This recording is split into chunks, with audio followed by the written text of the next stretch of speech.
Good morning, everyone, and happy Tuesday. I'm Yolanda Sonia, Administrator for the Office of Human Rights and Equity here in Howard County. On behalf of the office, I want to welcome you to our first annual virtual Black Excellence Expo. The purpose of this expo is to honor Black culture, history, and achievement, while at the same time building capacity in the community by providing tools, information, and resources to facilitate professional and personal advancement. For those who are not familiar with the Office of Human Rights and Equity, our office seeks to eradicate discrimination, increase equal opportunity, and protect and promote civil rights and human rights here in Howard County. The office investigates complaints regarding discrimination in employment, financing, law enforcement, housing, and public accommodations. In addition to investigating complaints of discrimination, we conduct outreach and training with the community in our efforts to reduce discrimination, to change people's mindset, and to effectuate change in the county. The outreach unit typically is responsible for conducting these trainings, even though sometimes our investigative staff also will do trainings based upon fair housing and other employment discrimination matters. I want to say a big thank you to Marla Moore from the outreach team, as well as the entire outreach team. Marla has been extremely, she's been the visionary, and she has been extremely important in making sure that this session takes place. It's with great pleasure that I welcome you to Howard County's first annual virtual Black Excellence Expo. We are celebrating Black History Month by honoring Black culture, history, and achievement. At the same time, we're building capacity in county residents by providing tools, information, and resources to help them advance and thrive professionally and personally. Did you know we have programs that can help you become a homeowner and get your small business registered as a licensed HOCO vendor? Throughout this expo, you will hear from our county's Office of Procurement and Contract Management about our local business initiative and Equal Business Opportunity Program, the Department of Housing and Community Development about our innovative programs like the Moderate Income Housing Unit Program, and the many Howard County agencies that are here to educate you on how we are here to serve.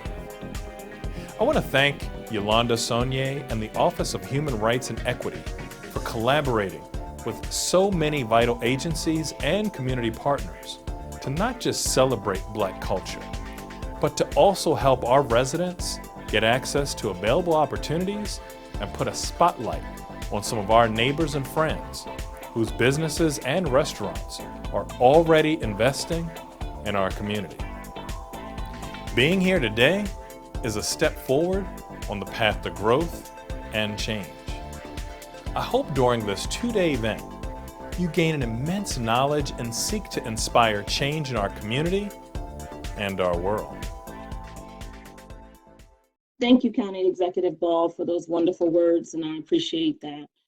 And as we get ready to get started in our first panel, which is doing business with Howard County and entrepreneurship, County Executive Ball is correct. As we are looking to celebrate Black History Month, we also have to look at ways to promote individuals, both Black individuals, Pan-African, and everyone within our community, on ways in which not only they can personally advance, but professionally. And professionally advancing, sometimes, that means that people want to start a business, that they are collecting wealth by looking at what their passions are, what their talents are, and then stepping out and going ahead and starting a business. But quite often people have a number of questions that they don't know where to get answered. And luckily, we have a number of people on this panel who this is what they do. And so first we have Dean Hoff, who is the administrator for the Howard County Office of Procurement and Contract Administration. And joining Dean is Mahesh Sabnani, who is the Equal Business Opportunity Program Coordinator Both of them come with lots of information. And at this point, I'm going to welcome both Dean and Mahesh and appreciate you spending your morning with us. And I know the attendees can't clap, so I'm going to clap for you. Thank you for attending. And so I'll turn it over to you. I'm turning the virtual mic over to you, Dean and Mahesh. Thank you, Yolanda, and thank you, Marla, for having us here today. I really do appreciate it. And I always enjoy talking about the Office of Procurement and a little bit about what we do. We really enjoy helping small local businesses as well as EBO businesses. And we're going to talk a little bit more about that today. So my name is Dean Hoff. I'm the purchasing administrator for, I'm the purchasing administrator for the Howard County Office of Procurement and Contract Administration. As the county executive mentioned, the name of our office actually just changed 2 weeks ago. We used to be the Office of Procurement. Now we used to be the Office of Purchasing. Now we're the Office of Procurement and Contract Administration. In front of you is our mission statement. And I just wanted to take a moment because it's really important. So our office is tasked with responsible stewardship of county resources and ethical use of taxpayer dollars. And we do accomplish this through fair and open competition in all of our solicitations. Okay, Mahesh. These are two of the awards that our office really strives hard on. We work every year on these awards, and I like to brag a little bit about them because they're not easy to obtain. They're very rigorous accreditation processes. The logo at the top of the screen is our OA4. And as I mentioned, it's a very rigorous application process. And of 3,000 member agencies in the National Institute of Governmental Procurement within the United States and Canada, Howard County is actually only one of 149 elite agencies to achieve this distinguished honor. And we've risen to the challenge every time since 2006. And the logo below that is our AEP award, and that's an annual accreditation. And we have held this for 12 consecutive years. And again, I just like to brag a little bit because we do work really hard on these awards. Okay, thanks, Mahesh. So today what we're going to do, Mahesh and I are going to go over several things on the Office of Procurement and Contract Administration. We're going to talk about the procurement process, registering as a vendor in our database, and then Mahesh is going to go over our EBO program, our local business initiative, and a little bit about our veteran-owned business enterprise program. So let's start with the procurement process. How we do business. So we maximize competition by, as I mentioned, we put all of our bids out because we want as much competition on our solicitations as possible. We award bids to the lowest responsible and responsive bidder. And on sealed proposals, RFPs, we award those to the best value. And transparency in public procurement is essential to us because everything we do is open to public inspection. So again, there's nothing more important to us than transparency in public procurement. One of the questions we get asked many times is, well, who do you buy for? Because there's a lot of confusion. We get calls all the time from vendors who say, well, we want to sell to you because we know you buy stuff for the schools. Actually, we don't buy for the schools. The schools have their own procurement department, but there are a number of agencies that we do purchase for. So whether it's community resources, our IT team, fire and rescue, police, DPW, that's a huge one, right? DPW is probably one of our biggest agencies that we buy for. So whether it's anything from paving services, construction services, janitorial services, engineering services, surveying, flagging, you name it, we buy it for public works. And also Rec and Parks. Rec and Parks is unique because we buy pretty much anything under the sun for them. Anything from games and toys for summer camps for kids to mowers for the parks to advanced cameras for the planetarium in the Robinson Nature Center. So we buy a lot of different things, and I will tell you, it's interesting because we learn so much about these agencies. They are the subject matter experts, but we get to enjoy buying for them, and we learn a lot as we go along. Okay, so you know who we buy for. What do we buy? Well, we buy goods, services, architectural engineering services, and of course, all the capital projects we buy for DPW. So this is to highlight our bid thresholds. And the next screen, I'm going to go over them in a little bit more detail. But essentially what we have are small purchases, informal bids, and then formal bids. So let's talk a little bit about informals, or I'm sorry, about small purchases. So these are procurements that are $10,000 or less. And we've given delegated authority to our user agencies to make these procurements on their own through the use of a procurement card. So it could be, when they find a need for something that's less than $10,000, they actually don't work through purchasing. They make these purchases on their own. We do monitor the purchases to make sure they're within our guidelines, but they have the freedom to make those purchases without working through us. So there's some flexibility on their part. And then once that good or service exceeds $10,000, but it's under $30,000, we call that an informal.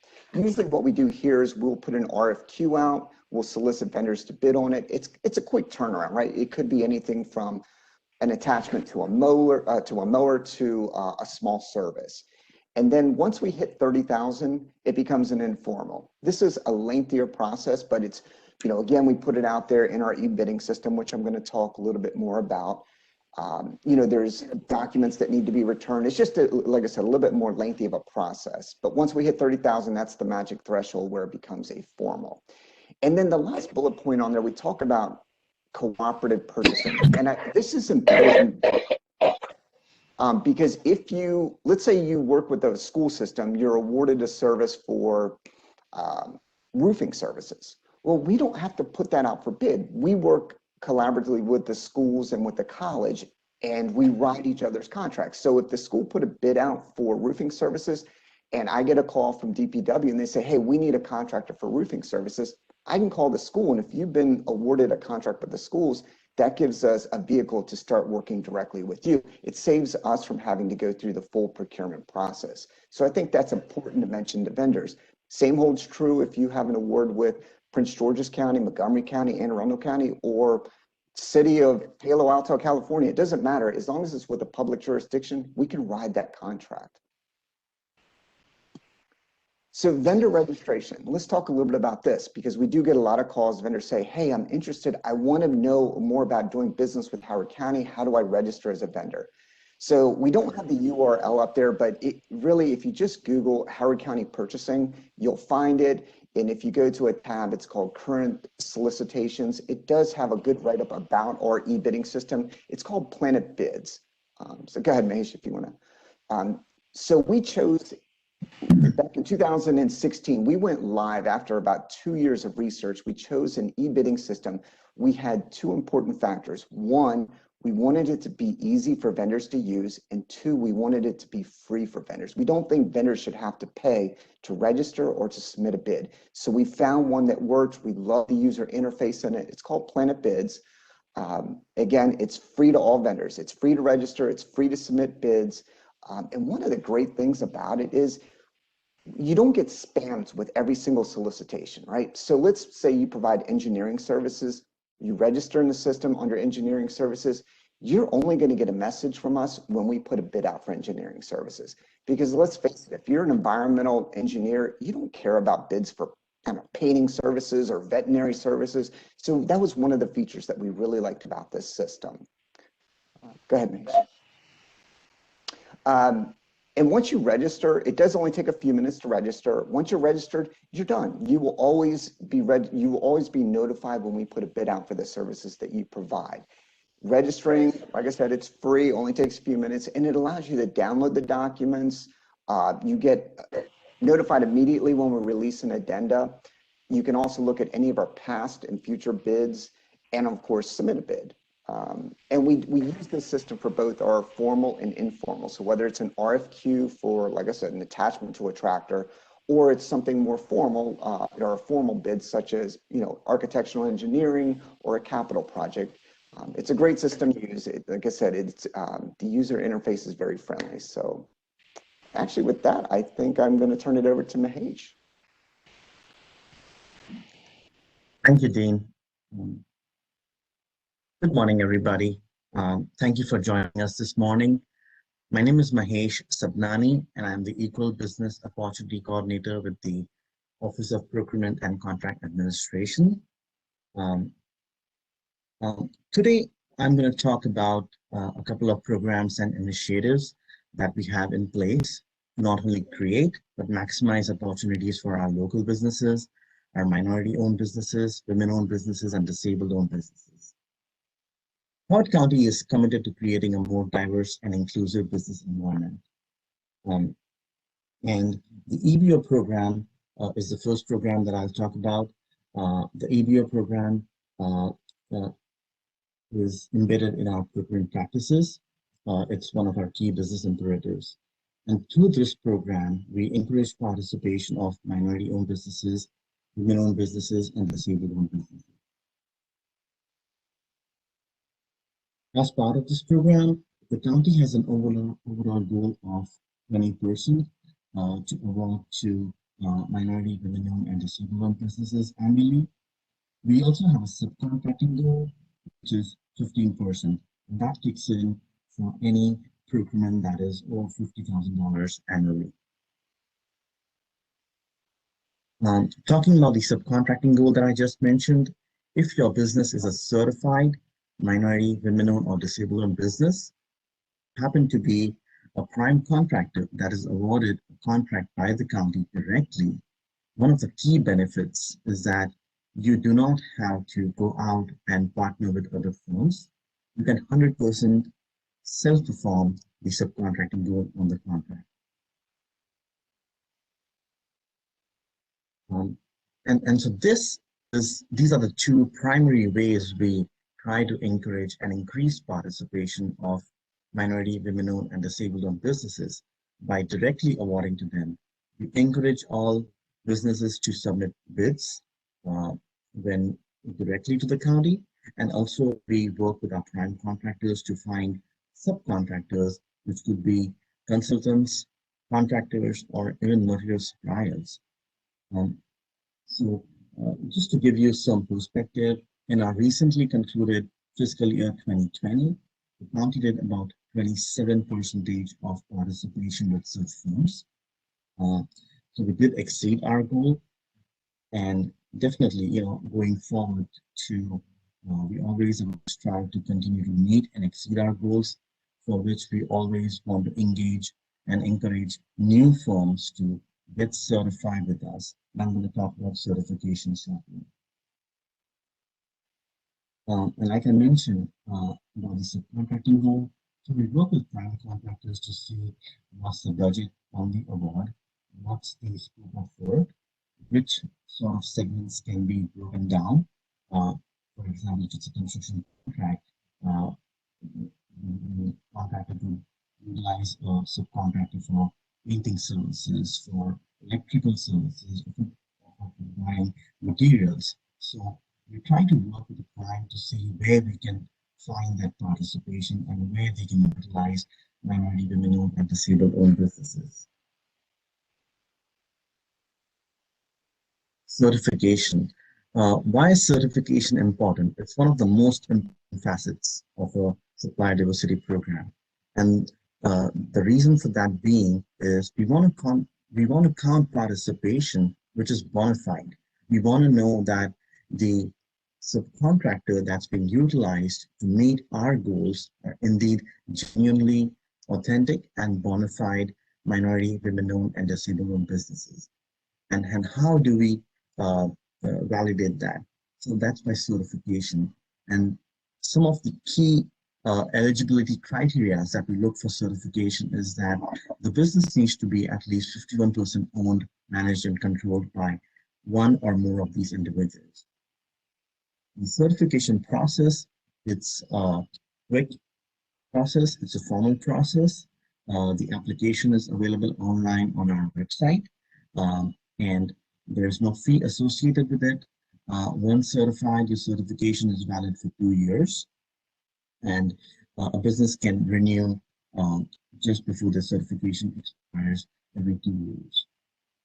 In order to be sure that we are certifying businesses that we know of, so businesses that are not located within Howard County, we ask that they have some certification from some government agency, any other jurisdiction, or a couple of national associations like for minorities, the NMSDC, the National Minority Supplier Development Council, is one of the key certifications in the private sector, or any government jurisdiction within the United States. We ask that you have some certification so we know you've already been vetted through the process. If your business is located in Howard County, we have a board that reviews the applications. They might call the prospective applicant for a quick short interview to be sure that the business that they are recommending to get certified is an authentic and bona fide certified business.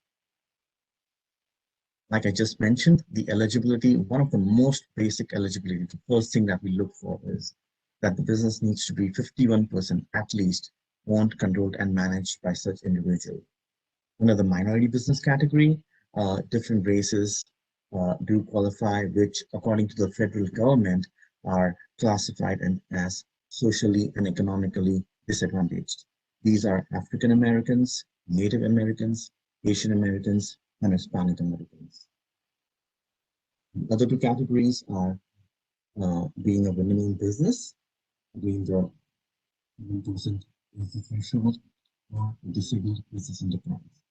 For this category, also businesses that are qualified as a service-disabled veteran-owned small business by the U.S.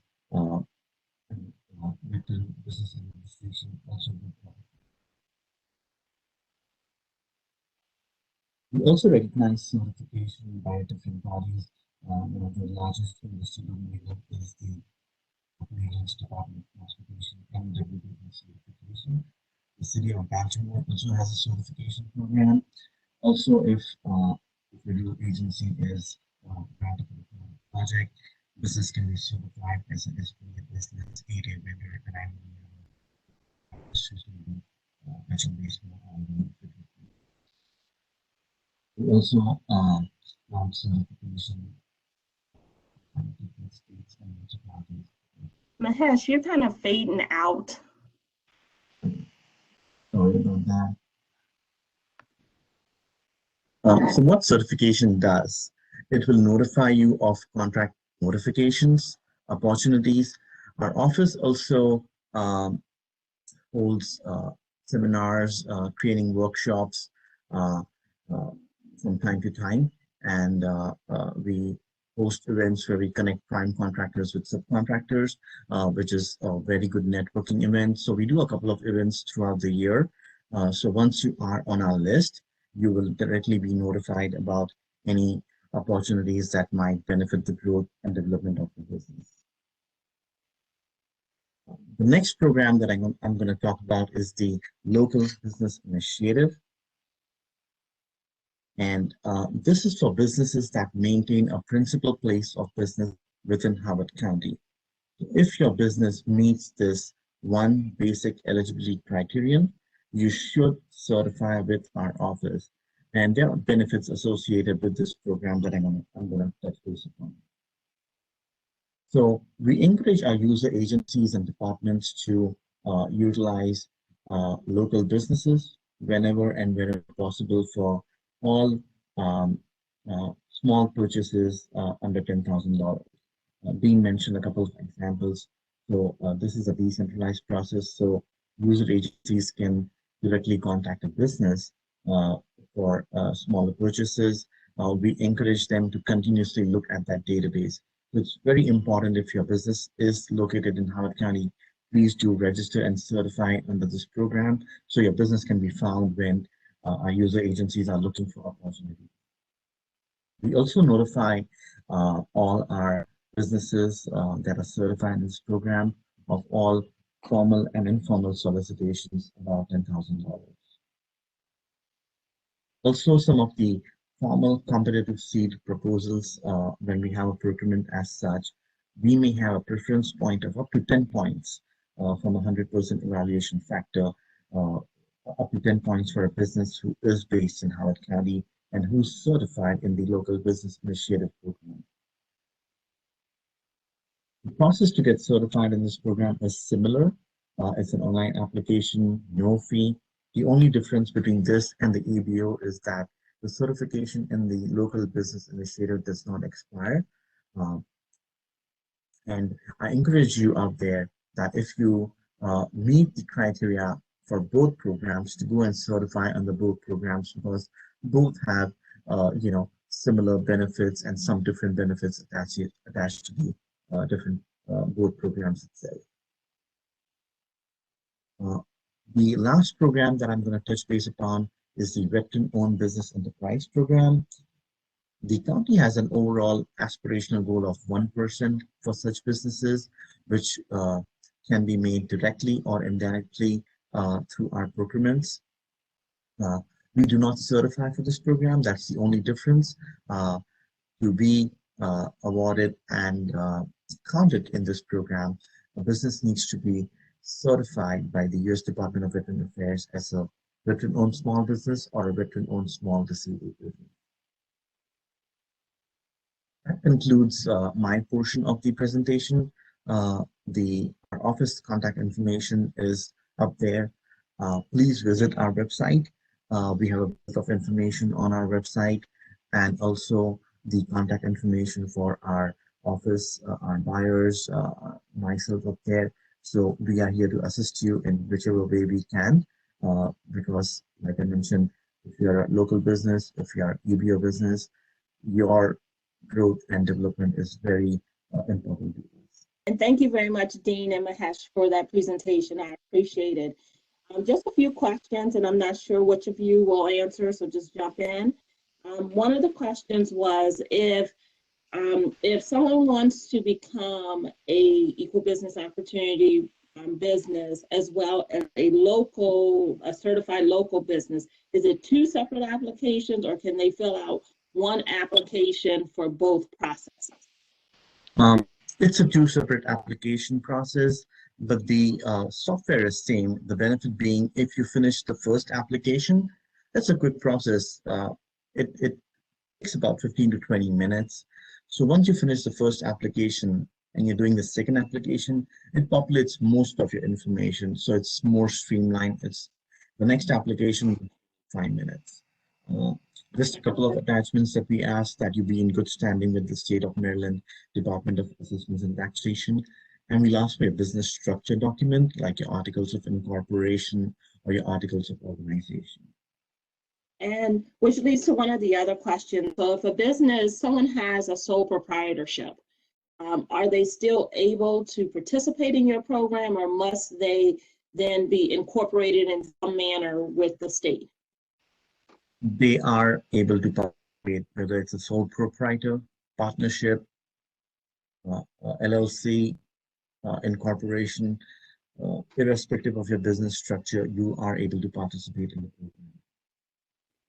And then one of the other questions that we received is, so if someone has been certified through the county, but they've received no business, what recommendation would you provide that they do in order to maybe increase their opportunity to receive further business?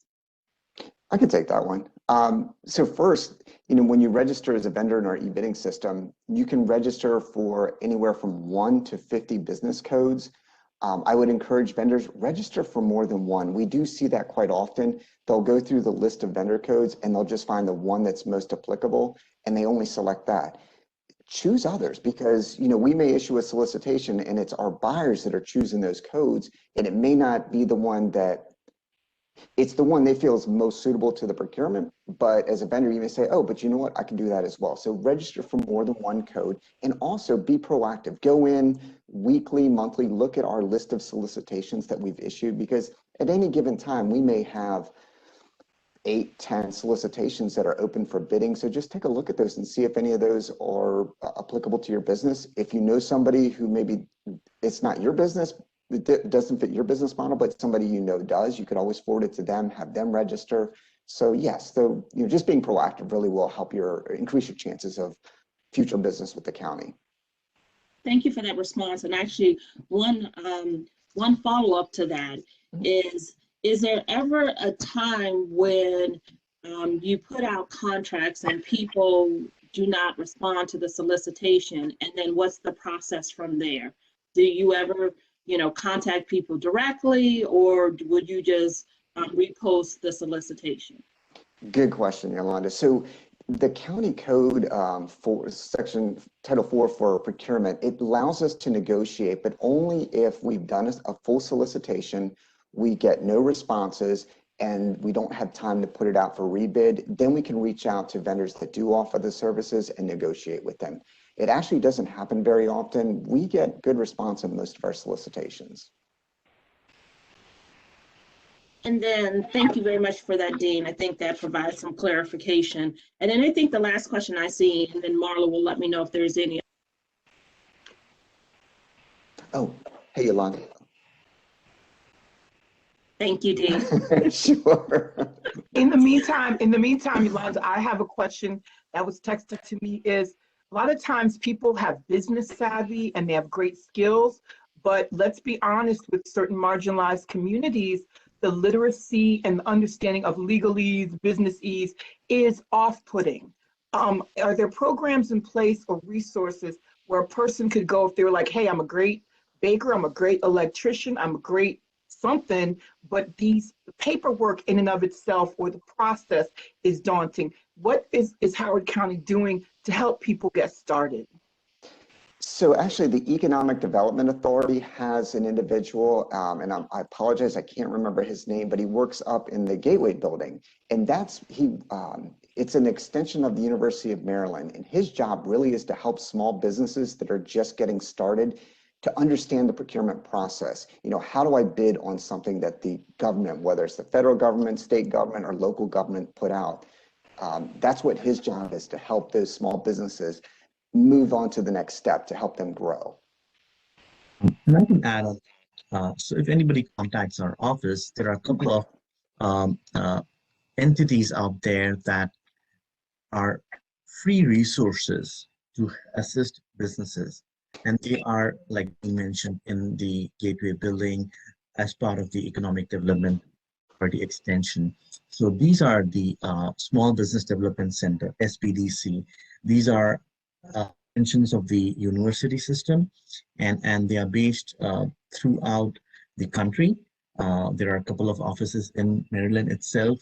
They guide businesses on putting in proposals for the local, state, and federal governments. They guide businesses on their business plans, their financial plans, marketing plans.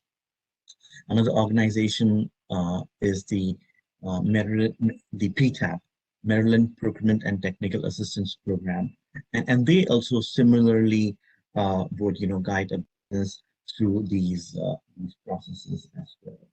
And they are excellent resources. If somebody contacts us, we can put them in touch with these agencies that are as part of the county itself.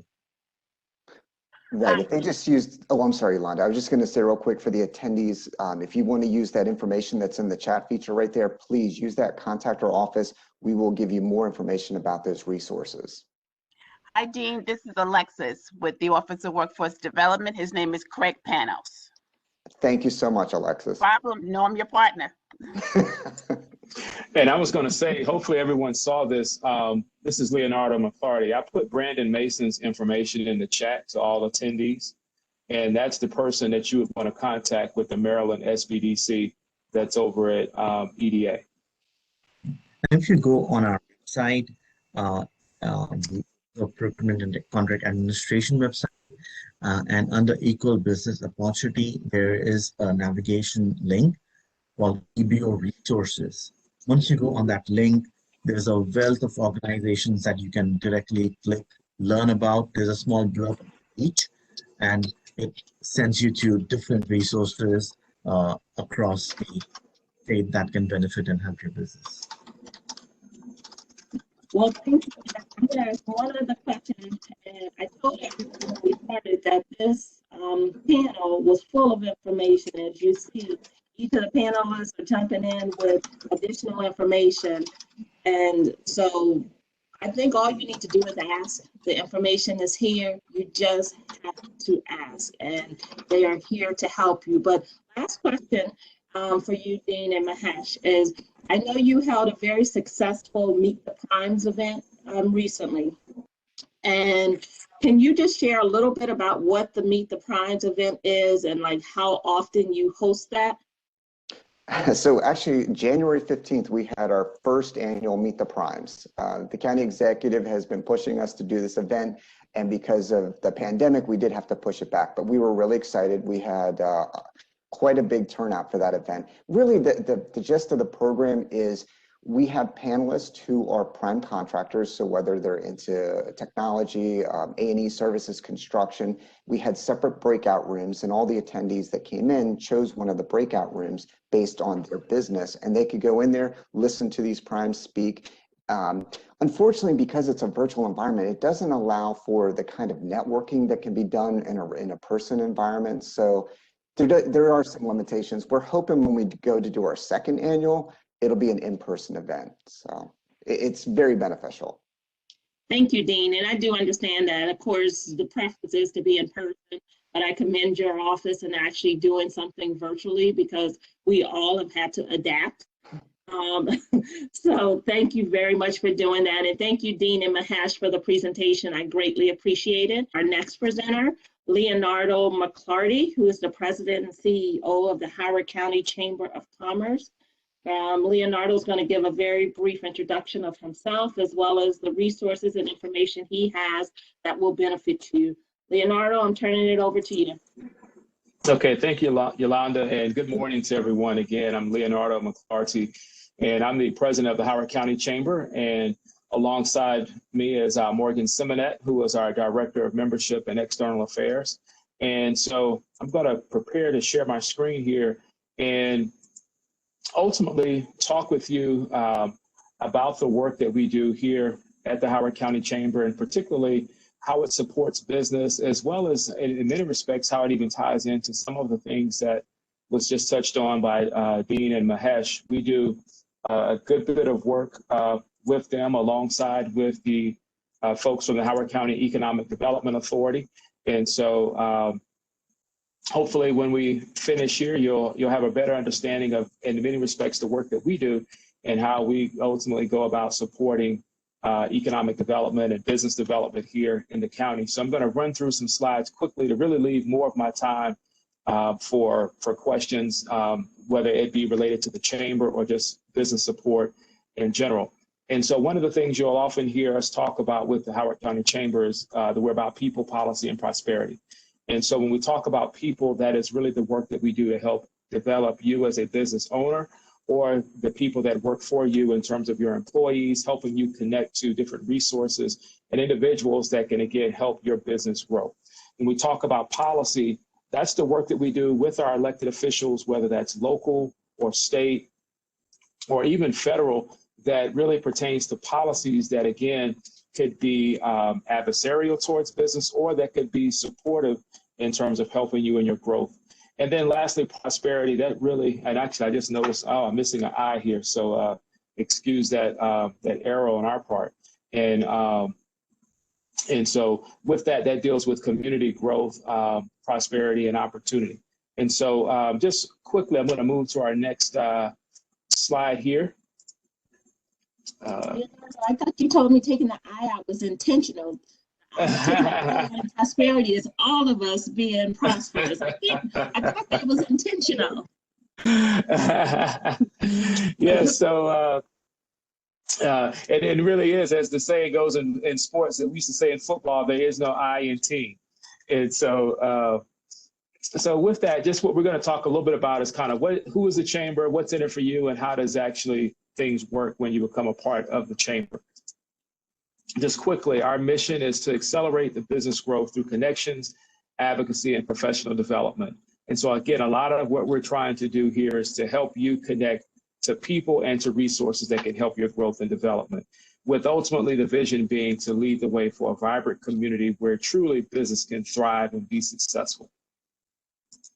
Just a little bit about the chamber and Howard County and the organization that you're working with. And much like Dean talked about some of their accolades from a procurement perspective, this is one of those things that we're excited about here as our organization. And that last year, in the July 2020 edition of the Baltimore Business Journal, we were listed as the top chamber in the greater Baltimore area. And so again, that's something that we work extremely hard about. Our focus is always in adding value to, and actually, am I looking at, okay, so it looks like, let me switch, hold on one second here. I just noticed, I guess you're looking at the, let me see here. Okay, so I think we were looking at a different view. Okay, thank you, Morgan. This is why you always have good members of your team here. Dual screens sometimes aren't your friend when it comes to Zoom and WebEx, because you don't know which screen it's going to pick up. But moving to the next thing, and these are just some top reasons for being involved in the chamber. One is, as a chamber, we're a convener. And so again, I constantly hit on the fact that we are a resource and that we're always bringing together at various times numerous parties that are coming together for, that can work together to improve the business environment and the quality of life here in Howard County. And so when you are involved in a chamber, you're going to meet folks from business, government, academia, the not-for-profit, arts and culture, et cetera. Also, again, we're your business advocate. And so you'll hear also a good bit about the work that we do from a policy perspective. We work closely with, again, workforce development, with education, with a number of different organizations, all with, again, trying to advocate and promote Howard County as a place to do business, but also how can we continue to support our employer community. And then the fact of small and professional development. Everything that we do ultimately is about providing information and access to resources. We do a number of different conferences, which I'll touch on, seminars, workshops. Someone asked a question earlier about different organizations that can assist them in terms of whether that's business planning or some of their strategic efforts. That's where a lot of the different programs that we come into play to be able to help, again, our small business community to be able to advance their operations and so forth. Other things is support for government contractors, which I would imagine would be a big part of the folks watching this meeting here today. And so we have a specific program that we actually call Gov Connects. And it specifically works with those businesses that your customer is either the federal government, state or local government. So all of the programming there is specifically tied towards government contracting. And then the fact that, we are constantly recognizing that networking is key to business development. And so Dean touched on the fact of even in the Meet the Primes and the fact of creating an environment where people can get a chance to network, talk to one another and so forth. And so while we're virtual right now, that is something that we still continue to offer, continue to provide as well. And again, learning opportunities from business experts, from people that have the expertise and know-how as it relates to, again, helping you accomplish or rather address those challenges that you have in the day-to-day operations of your business. Just a few things. So when we talk about how does all of this come together, and again, it's about the connections. When people get involved, there are ways to join various committees. Again, you see the different types of events, from symposiums to conferences to small business forums. We work closely with the county and again, economic development, the county executive's office. We've done now for the past couple of years a small business summit, which we hope to again be able to do hopefully in person this year in the latter part of the year. But it's all about bringing you resources that can help you in the growth of your business. And the other part about it is that's great, much like today, a lot of our forums are online. So if you missed something, you can go and check out the chamber on YouTube. There's a host of different webinars that we've had over the last year, from town halls with elected officials to, again, programs on the PPP loan and SBA, et cetera.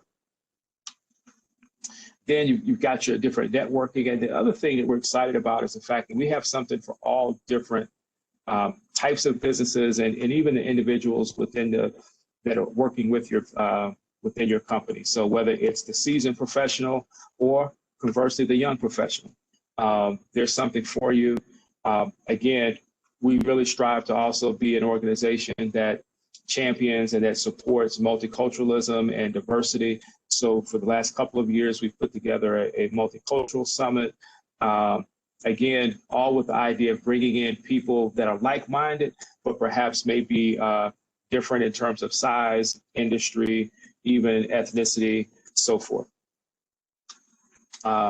Again, the different legislative symposiums. So again, if you've got concerns about how certain policies are impacting you, or maybe the policies that don't exist and what perhaps that we need, this is where there's an opportunity to really get involved in the legislative process.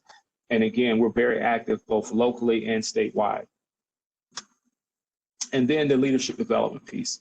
Can't stress this enough. As business owners, you have to constantly also develop yourself before you can also develop your people. And so we have a host of different conferences, from a women's leadership conference that will take place in July of this year. This will be our 7th annual women's leadership conference. We have an annual cyber conference, as well as we'll be having a YPN summit, which is again geared towards our young professionals in September as well. And then I touched on the government contracting. And again, for this group, that is something certainly worth taking a look at. We have about 4 different events specifically that are geared towards supporting government contracting. The biz breakfasts, typically where we bring in actual federal and state agencies to talk about procurement. What are they spending money on? What are their business needs? How do you participate in the process? And so that's once a quarter. Then we also have what we call our Scale Up series, which is also focused on those business owners that are truly in growth mode. You've moved beyond the startup phase and you're trying to go to the next level, and you're trying to figure out, how do I grow? Do I grow through acquisition? Do I grow organically? Do I even grow at all? And what are all of the challenges and pitfalls that come with growing? Plugged in is our networking event specifically for government contractors. And then we do a set of private dinners that we invite individuals to sit down with a thought leader, again, over a meal. It's intentionally small so that you really have top level engagement and so forth. I think we're wrapping up here. And so again, ways to engage with us. We're on all of the various social media platforms, from Facebook to Twitter to LinkedIn and Instagram. And certainly I'll make sure that I have my information in the chat as well as Morgan's. So if there's any questions, you can definitely inquire of us. And again, always consider us a resource that we are truly about helping you connect the dots. And so let's see here. I will stop sharing and from here, move towards any questions that anyone has for me and go from there. All righty, thank you very much, Leonardo. Just a few questions for you. So you've talked, and the Chamber of Commerce seems like a wonderful resource for businesses. And someone has not yet started a business, but they are thinking about starting a business. Do you recommend that they join the Chamber of Commerce, before they've actually started that business, or should they wait? That's a great question. And I think really and quite honestly, I think it all depends. For some businesses, I would certainly say yes. For others, I would say no. And the reason that I would say that is, I think this is where that business person has to maybe sit down and think about exactly what would they be trying to accomplish as they prepare to launch that business. For some business startups, as an example, immediately they're thinking about, I've got a widget to sell and I need someone to buy that widget. Whereas others would think about it from the standpoint of, okay, I need to put myself in a place with perhaps people that are more senior than I am, so I can start tapping into that expertise that perhaps I don't have. Maybe I'm looking for a banker. Maybe I'm looking for an attorney. Maybe I'm looking for a CPA. What is it, I don't know, that I can obtain if I start getting involved in the chamber before I start my business as opposed to afterwards. And so I guess that's why I say it kind of depends. But if anything, what I would suggest is maybe having a conversation, whether that's with Morgan or myself, where we can just sit down and understand, where are you trying to go? Again, maybe how far along are you in the business development or the business planning process? Because we have had members that say, for instance, I know I'm going to open my business in 2 months. Thus, I'm going to join now. So I can almost start using that period to network, almost like a drip campaign, that I can start meeting some people before I've actually opened, but I can still notify them of, hey, I'm going to be opening a business. This is what I do, et cetera. And you actually said something that actually goes right into the next question about being able to find individuals. Do you have a mentorship program or a coaching program? So say I'm about to start, I don't know, a jewelry business. And do you have any individuals that will do coaching, mentoring? What programs do you have for that? Yeah, so we don't have a specific program that's geared towards, say, mentoring or coaching, but we do have, we have had instances where, let's just say, for instance, a member will meet someone that they hit it off with, and they'll actually just have a conversation and say, hey, look, I'm looking for a mentor, and they will establish that relationship themselves. We do have individuals where that's their business, is to be a coach. And so in that case, that's more of a separate, I guess, conversation that they would have in terms of if they want a fee for service type relationship. But we don't have anything in a formal matter. Okay. Do you have a local business incubator? I know the county has something, but do you have something? We do not. We do not have a business incubator, and actually, yeah, you're correct. The only, I guess, type incubator type facility is the Maryland Innovation Center, which is a part of the Howard County Economic Development Authority. And if anything, if we had someone express interest there, we would point them in that direction. And just a couple more questions, and then we're going to transition to our other speaker. But so you mentioned, so if someone has a nonprofit, is the Chamber of Commerce still a place that they should be involved in? I would certainly say so. And particularly, it depends on what they're trying to accomplish with the not-for-profit. We have probably, I think, Morgan, almost 10%, I think, of our membership is not-for-profits. And so, and they join for different reasons. Some, obviously, for fundraising. They're trying to get businesses to support their not-for-profit. Others look to join the chamber because they say, you know what, we need business people on our board of directors. And oftentimes you'll have business people that want to get involved in the community. They want to give back. They're looking for a board which they can serve on. And so that becomes a great match. Other times it might just be, maybe I'm a not-for-profit and I deal with financial literacy. And so the banks are always trying to get, out and talk about financial literacy or whatever. So I think it's a great resource, whether that's for monetary support, for mission-driven support, but it's a great way to get out and continue to promote the services that you offer as a not-for-profit. And then your fees. I know the concern for some individuals is starting a business is already challenging enough. And then to join, organizations like the Chamber of Commerce, do you have to pay the fees all at once? Is there a program where you can pay, over time? And I know that, looking at your fee scale, it looks manageable, but of course, when you have other expenses that you are taking on as a new business, is there anything that any programs that you have that will help towards those fees? Yep, we do. And actually, I'll maybe let Morgan take this one. Yeah, sure. So as far as fees goes, we have implemented, especially since COVID, we've kind of allowed our members to do a different variety of things, whether that be paid monthly, and where we take your credit card and we actually go on a monthly cycle. We also, if you want to do quarterly installments, we're really trying to be flexible for those members who do kind of work from month to month as opposed to an annual one-time fee. We also, if you're in a situation where maybe 2020 was unfortunate and you had to, take a step back and reduce things that way, we have been working with our individual members in those circumstances, as long as they're willing to have a conversation with us.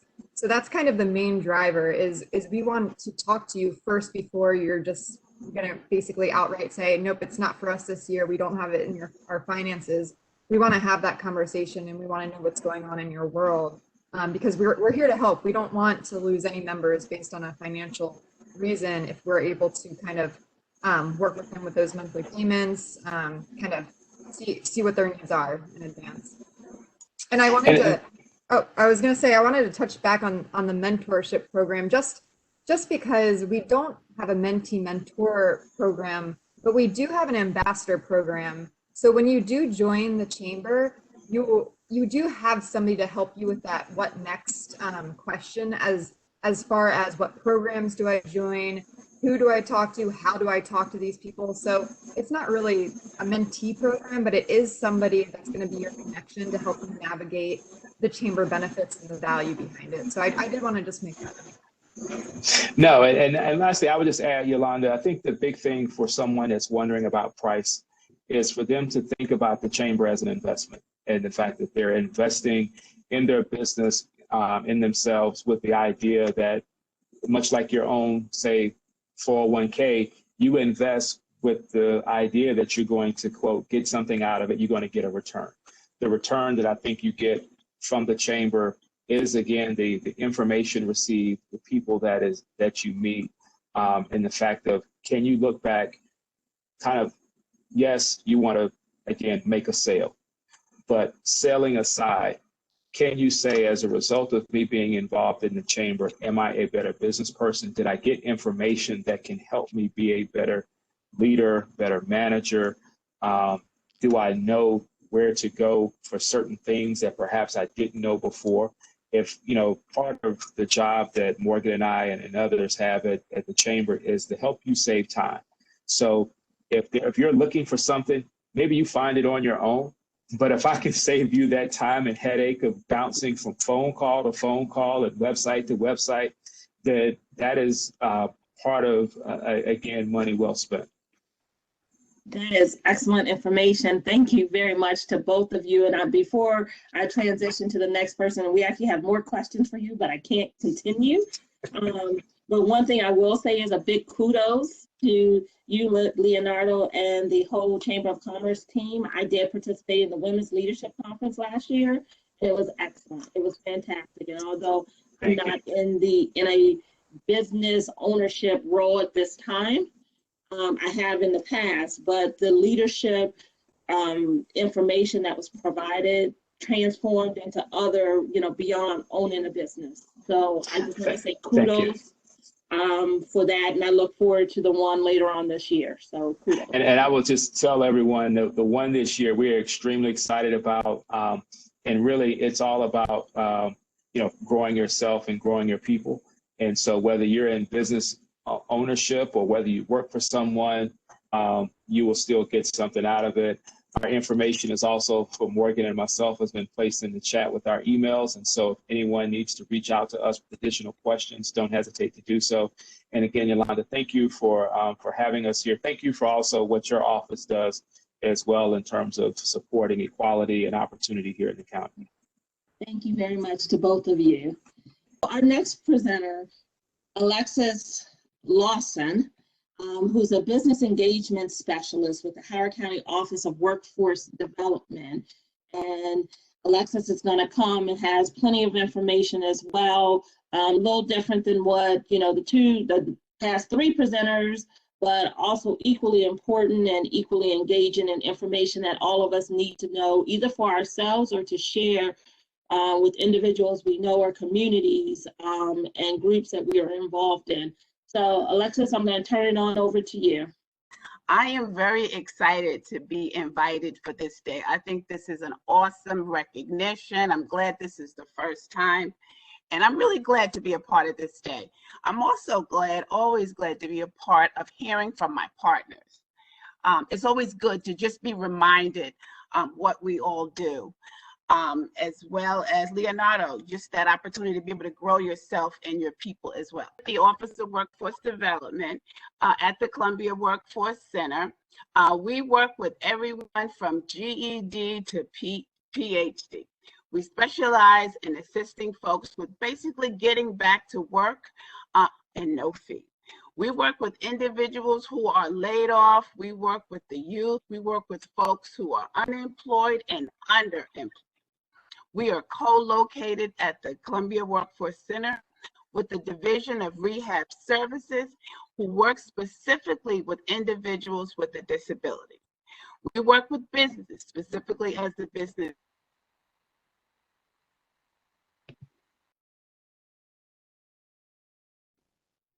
Alexis, I think we lost you again.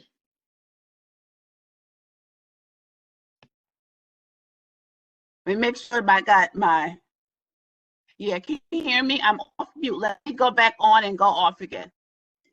No, I can hear you now. Okay, good. Okay, good. Let me just go back for a second because I want to make sure you guys got this. So, we're co-located at the Columbia Workforce Center.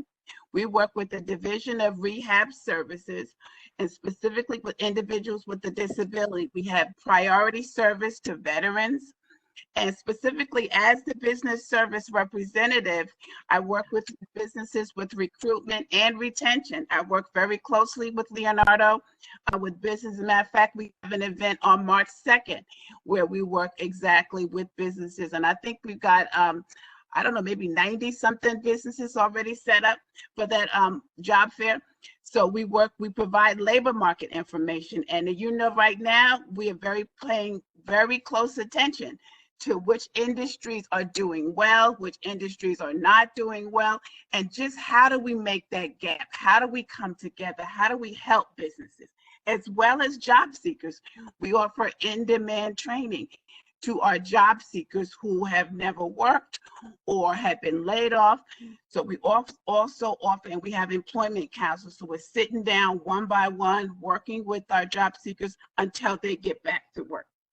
Now, we are working virtually, so we also offer meeting space as well. There was a time when Victoria's Secret was in the mall and they did some renovation. They met in our office. They came to our director and said, hey, look, we need meeting space. So we have been able to accommodate businesses in that way.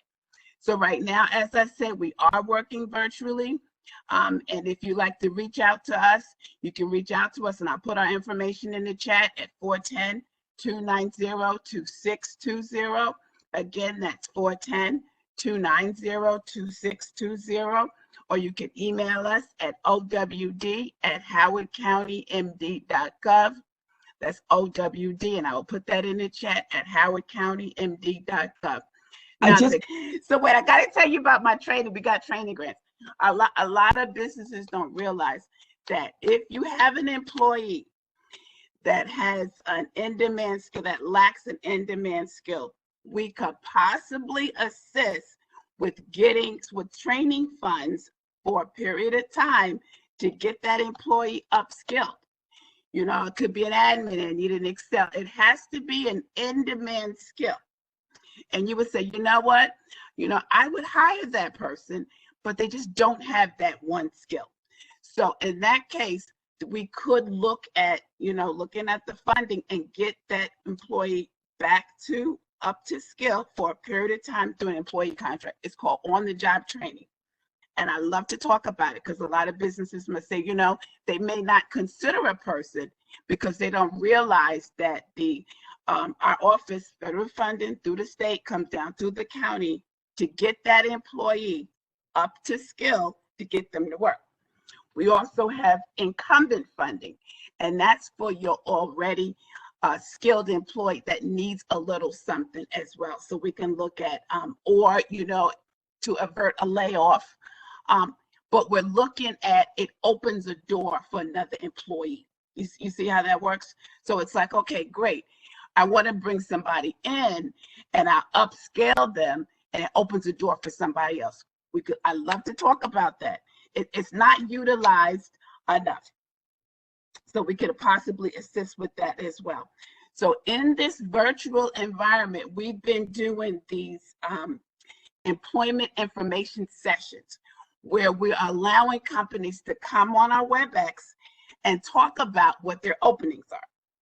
And then we invite, like we're going to have on March 2nd, and then we invite the job seekers to have that skill. It is great because the job seekers have an opportunity to be able to talk about and connect right there and ask one-on-one questions. So in this event, we've been doing more and more of that as well as looking at the labor market and just simply say, hey, look, what are opportunities right there? And just before I close, because I got so much to say, we're looking at doing a business roundtable with Howard Community College, looking at their logistics program. So you know, as we're working with Leonardo and working with Dean and working with Mahesh, we're looking at an opportunity to say, hey, how do we find out where the opportunities, looking at the market, working with the college right now with this logistics program. So you got these employees that may not have a lot of skill set or may have gotten laid off. So with the logistics program, entry-level position, perhaps you can get that skill set, and then we'll have opportunities for businesses to sit around a round table and say, hey, look, would you hire them? Might this be something that you would consider? As well as listening to their pain points. So business roundtables are something we're excited about as well, by industry. So these are just some of the things that through Workforce Innovation Opportunity Act funding, we look at partnering with the college, with the chamber, you know, with our organizations to help people get them back to work and to help businesses with retention. So I also spend time working with the homeless as well, coordinating the system for homeless services as well. So situationally looking at, you know, as our partners, looking at how do we help people where they are? How do we get them the skills? How do we get them job ready? How do we get them before a business and say, hey, look, what skills do you need? What kind of training do you need? Mock interviewing. So there's a lot of services that the Office of Workforce does in partnership with our other partners as well. So anyway, that's just a little bit. I know I only have 5 minutes, but that's just a little bit about our office. Again, information in the chat, 410-290-2620. Somebody is constantly looking at that line, calling people back, not making people feel like, yes, it's virtual. We are here to support you, and we're excited and passionate about what we do. And I'm just glad for the opportunity to be able, especially in a day like today, to be able to represent. So thank you. And keep doing what you're doing as well, Marla and Yolanda. Keep doing what you're doing because we're excited about your partnership as well. So thank you. Thank you, Alexis. And I can feel your passion. Like I can feel it all coming over me while you're talking. Like, you know, some people you see that they do it and they go just through the walks of it, but I can feel your passion. I love it. I love it. And people need help. You know what I mean? I mean, people need help. Businesses they need assistance. They're not sure where to go. So it's just great to have that opportunity. You almost act like a business analyst in a sense when you're working with them, because a lot of this just don't know, or they're so busy in the day-to-day. Well, I have to jump in. Miss Alexis, because when I spoke to you and everybody else, I'm saying thank you so much for your enthusiasm. It's like, you know, Auntie OWD, come get this job, baby, get this job. So the thing about it is, it's really important why we conceived of this and why Yolanda said yes, even though she's probably the busiest lady on the planet. There can be no justice without economic justice. Yes, we have to fix this disparity. So I want to thank you all. I'm turning it back over to Yolanda, but I have a question that somebody texted me. What about the formerly incarcerated population? What are you doing? We have a representative, Thomas Smith, who works specifically with that population. So you've got Jamira Surratt, who works with the veterans. So we've got representatives within the department that work specifically with certain populations. And that is the question. When we're talking to a business, I want to know, are you second chance? Are you really second chance? Or are you just saying you're second chance? And why not? So yes, we do have representatives within the office that works with specific populations, and we do have a representative, yes. Thank you very much for that information. And I think I heard you say Thomas Smith from your office is the point. Yes. Okay. Now you also mentioned March 2nd. You have an event, a virtual job. Yes. if Leonardo is on it, he might be able to share the flyer. But yes, we have an event in partnership with and it's a job fair, a virtual job fair. And I'm sure if there's a representative, he could share that information. We're excited about that as well. Yeah, I'll look to About pull 3 that up. And, yeah, Alexis, I'll look to grab that flyer and be able to share it in just a moment, or at least I'll send it over to Marla to share it. Okay, excellent. Okay. And Thank you, ladies. thank you very much. I actually have the flyer and I'll send it over to Marla. Just one other very quick question for you, Alexis, before we let you go. You mentioned, so of course, the way that workforce looks now is a little different. I think many of us on this call are virtually at this moment. A lot of people during the transition have had difficulty with Zoom, WebEx, any other virtual platform. Does your office do any trainings to help people get up to speed with the virtual world here? We just hired someone yesterday. Okay. Yes, Sam. So to actually set up these workshops to help someone.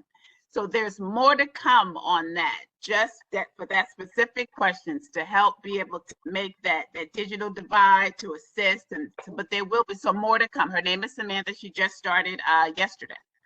So we're excited about that. Excellent. Right on time question then. Thank you. Yeah. Thank you very much. I just put her out there.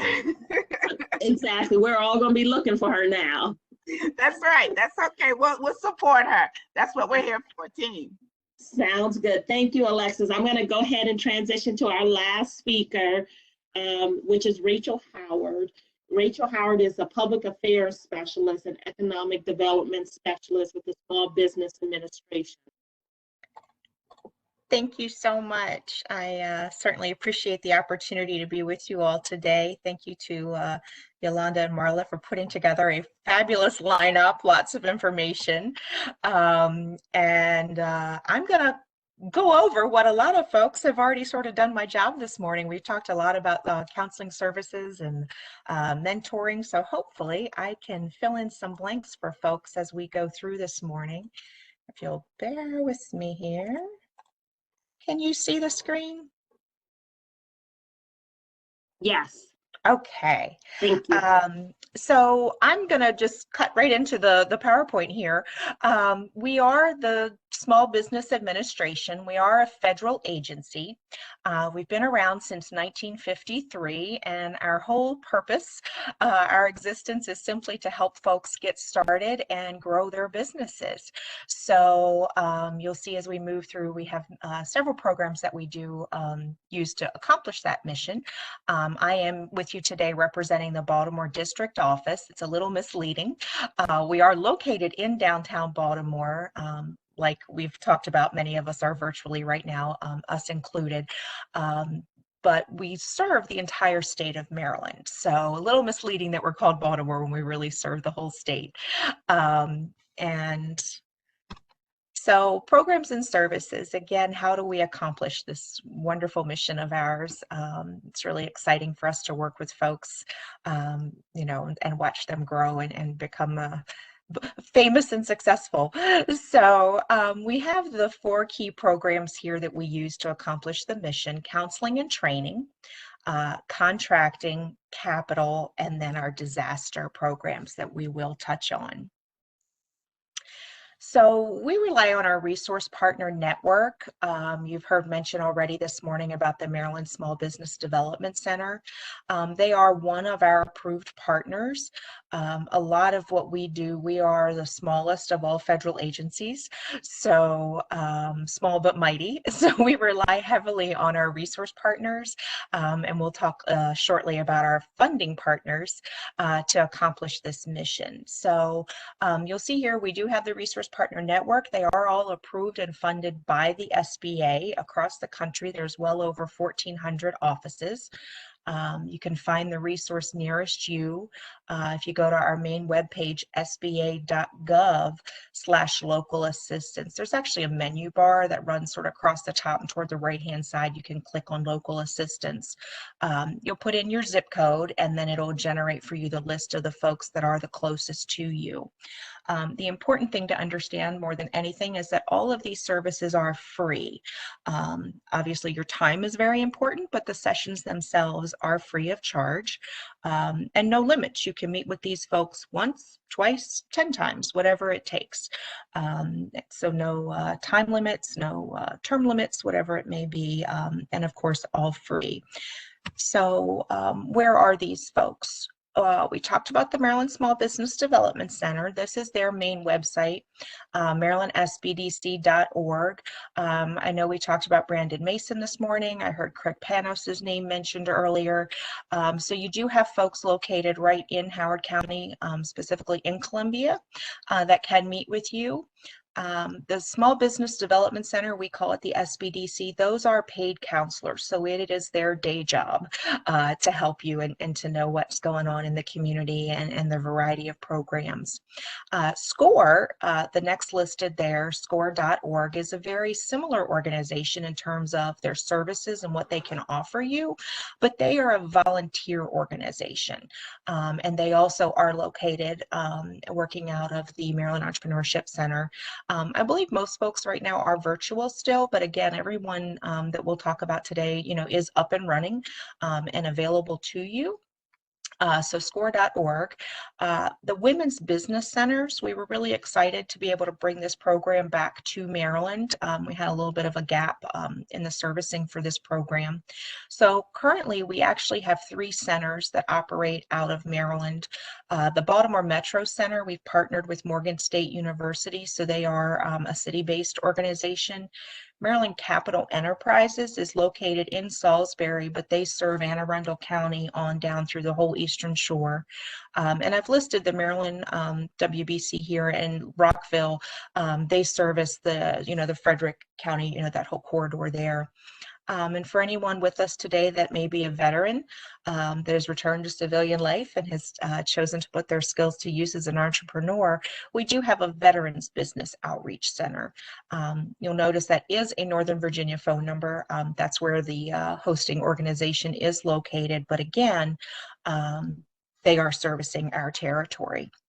So key points, you're not alone. Free help is available.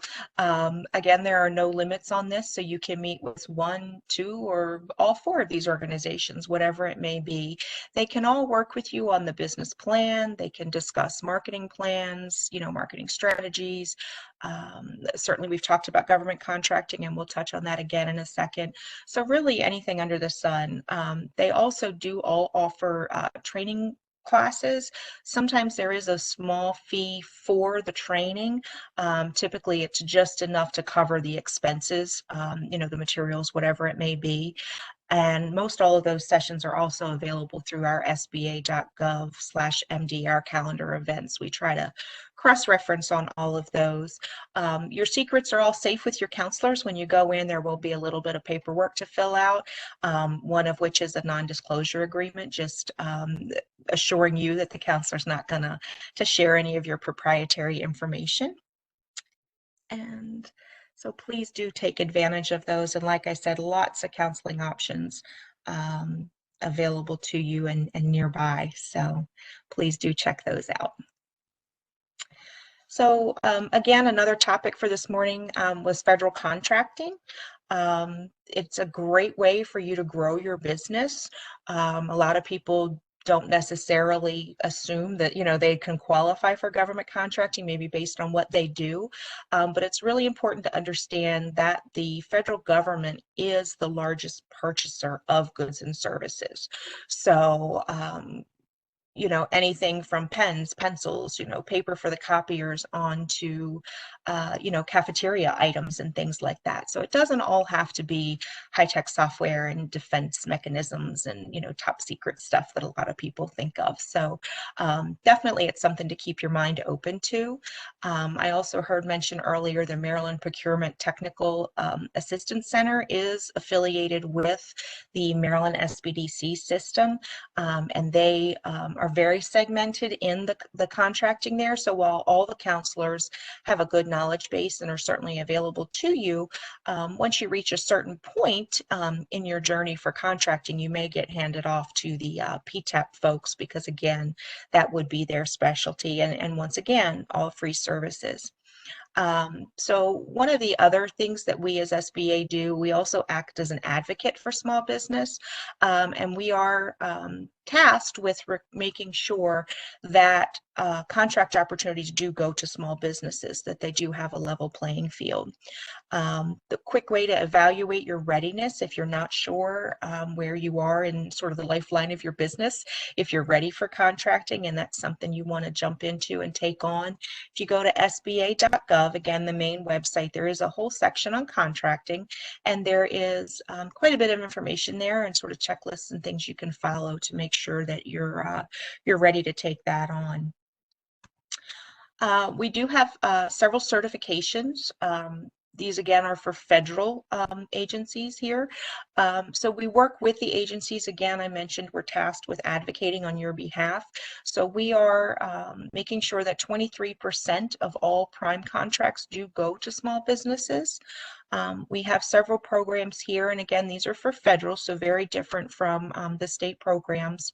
We have our 8A Business Development Program, very specific criteria there. You must have been in business for a minimum of 2 years. One advantage of that program is that you are assigned what we call a business opportunity specialist. So one of my co-workers would be in working directly with you. That's actually a 9-year program to help you grow the business and make sure you're on track and sort of navigate the waters with you. Historically underutilized business zones are what we call a hub zone. This is more widely available. Those are actually based on census tracts. And again, if you go to sba.gov, there's a really nifty map. You can just type in your address and it'll tell you whether or not you are in a hub zone. And again, that's sort of an extra checkbox for you if you are going to apply for some federal contracts. And I will just full disclosure, the system is a little quirky. We've actually had instances where a company was looking at a building to move into to lease that property, and that location was not in a hub zone, but the vacant building across the street was. So I always encourage folks, if you are interested possibly in government contracting at some point, especially if you're looking to move the business or open another location, it never hurts to type in the addresses there and just double check on the hub zone program. We do have the Women-Owned Small Business Program, and again, there is a Service Disabled Veterans Program. The first stop for any federal contracting is going to be certified.sba.gov there at the very bottom. You must be registered in the system before you would even be eligible to even put in the opportunities for the federal contracting there. So that's your first stop. Lots of good information available online. And I do encourage you to take a look, and then certainly reach out to one of the counselors for follow-up if you have additional questions. And we do also at our office, virtually at the moment, webinars, have monthly workshops, free workshops that dive a lot deeper into the contracting. So we all know money makes the world go round. So capital is one of our key programs as well. So maybe you need some financing to get the business started. You're going to grow the business. You're going to expand it. And just as I mentioned earlier, that we rely heavily on our resource partners out in the communities to meet with you and do our mentoring. We have a vast network of financial institutions, and this is everything from small community banks, credit unions, on to the larger regional and national banks. So lots of variety there.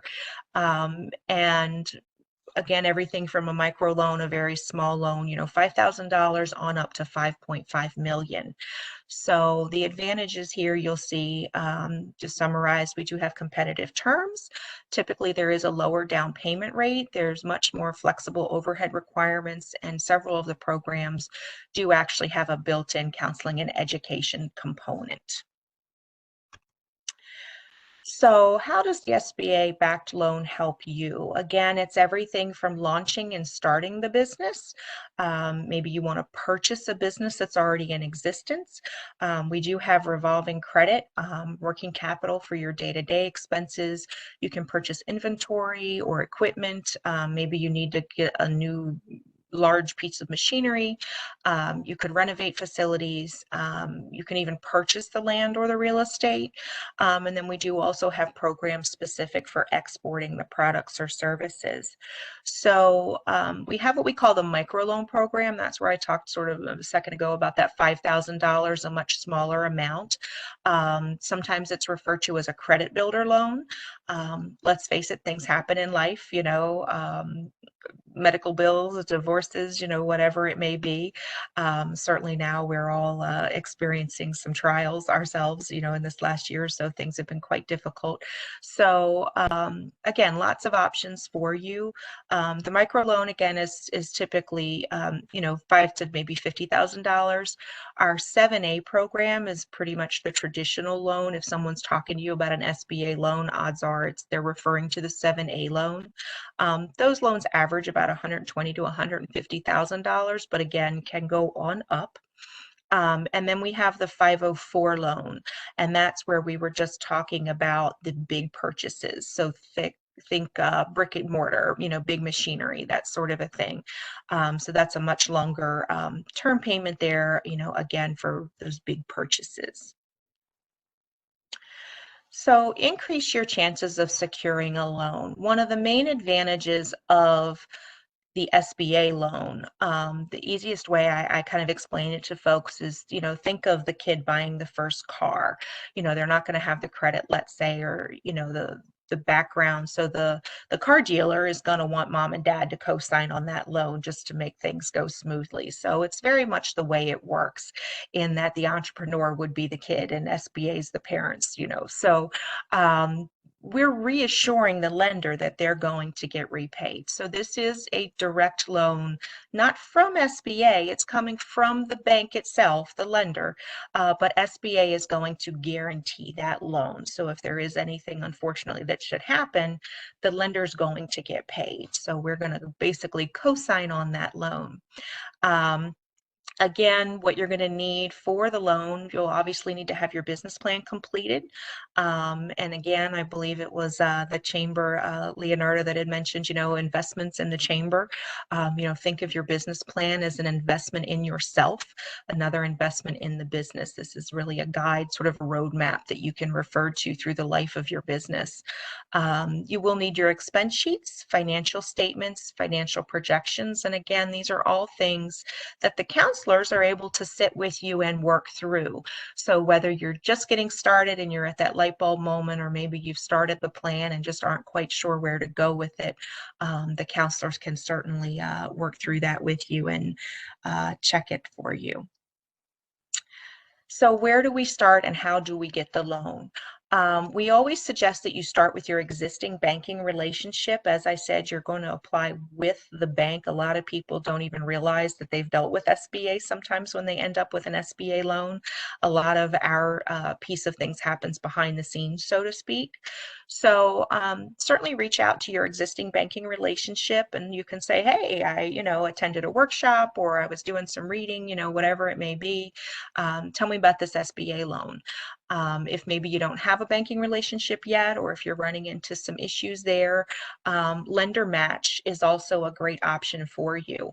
If you go to sba.gov/lender match, this is very much like some of the, we'll say, lending tree, the online mortgage type applications and things like that. So again, very short form, you'll kind of log on, put in your information, just the basic details of kind of who you are and what you need. Again, number one, you'll describe your needs, submit the information. The lenders will reply within 2 days. You'll have private conversations with those lenders, and then you'll use their forms to actually apply for the loan. So while we are guaranteeing the loan and backing you, giving you our support, we still use the basics of standard credit worthiness. So again, the lender is going to assess the credit worthiness based on the traditional 5 C's model. So they're going to look at your character. They're going to review the credit report. Are things in order there? Do you have a steady repayment history? And again, with SBA, reducing the risk for the lender, not quite as much of an emphasis on the credit report there. They will look at the cash flow. Do you have the cash coming in, offsetting, what your expenses are? Collateral, they will take a look at both business and personal collateral. Your capitalizations, which is simply, your assets, your retained earnings.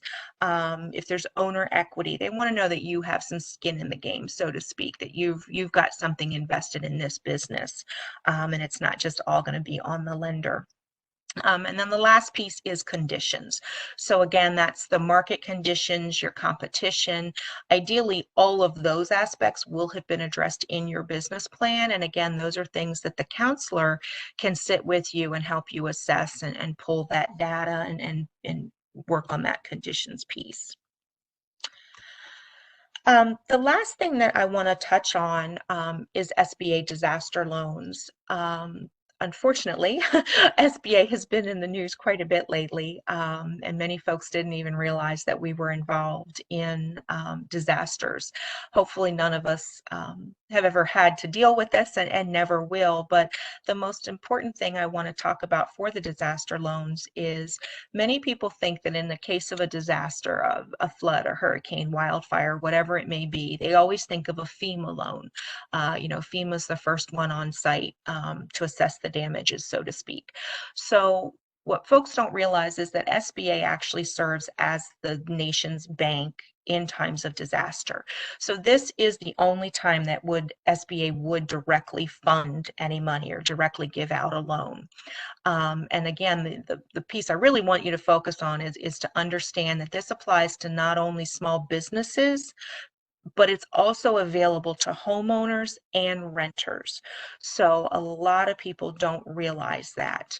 And again, it gets even more confusing when you realize that the money is technically coming from the SBA.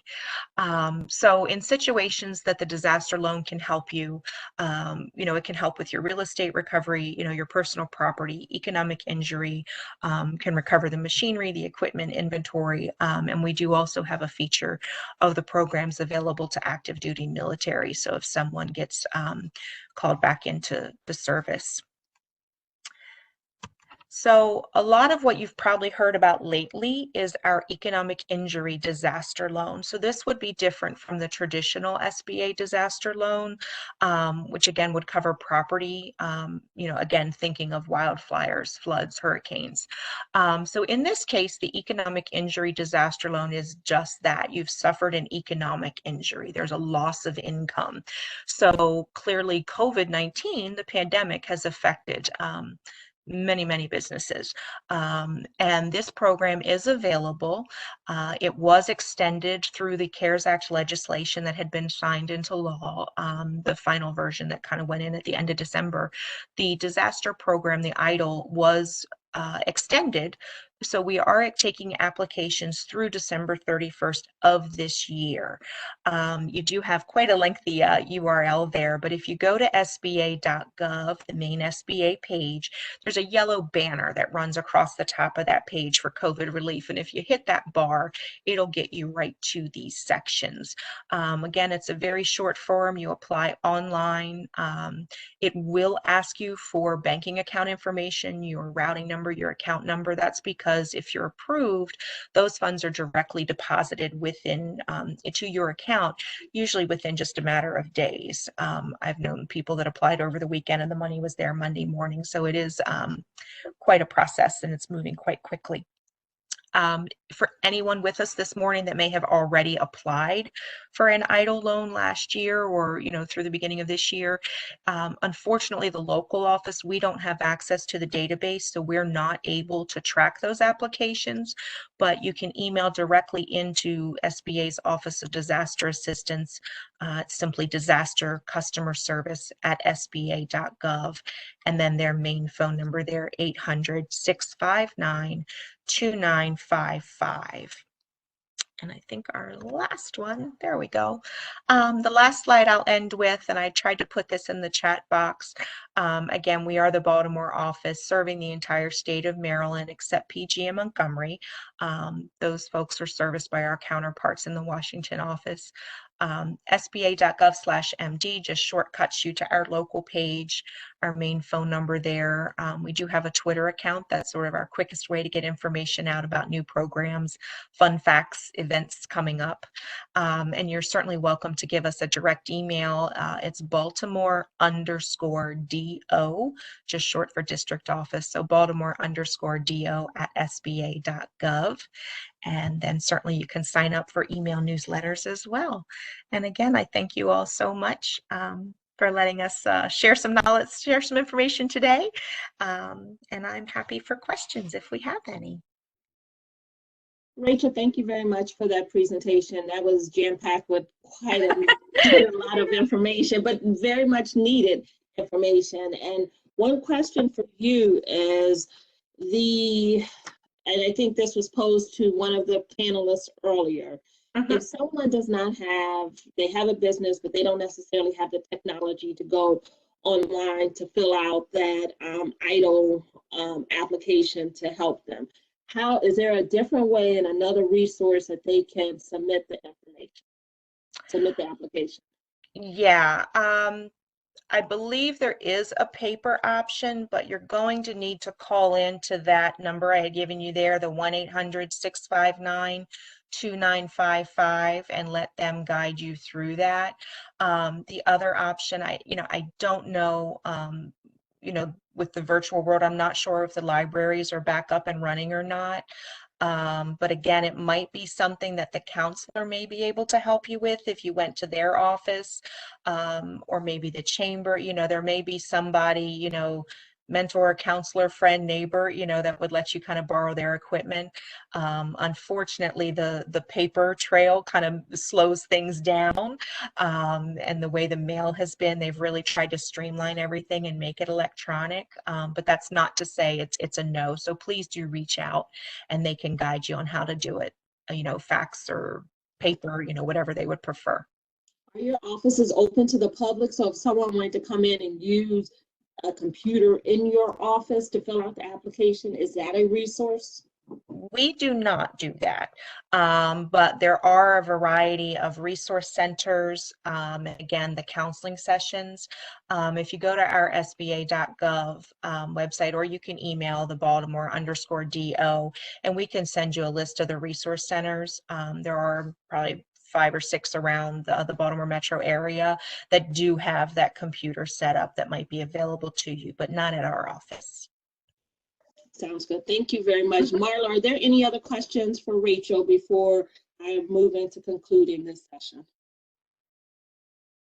I think I see from Marla, microloans. There was a question about microloans. Yes, I was going to have her address that. Okay.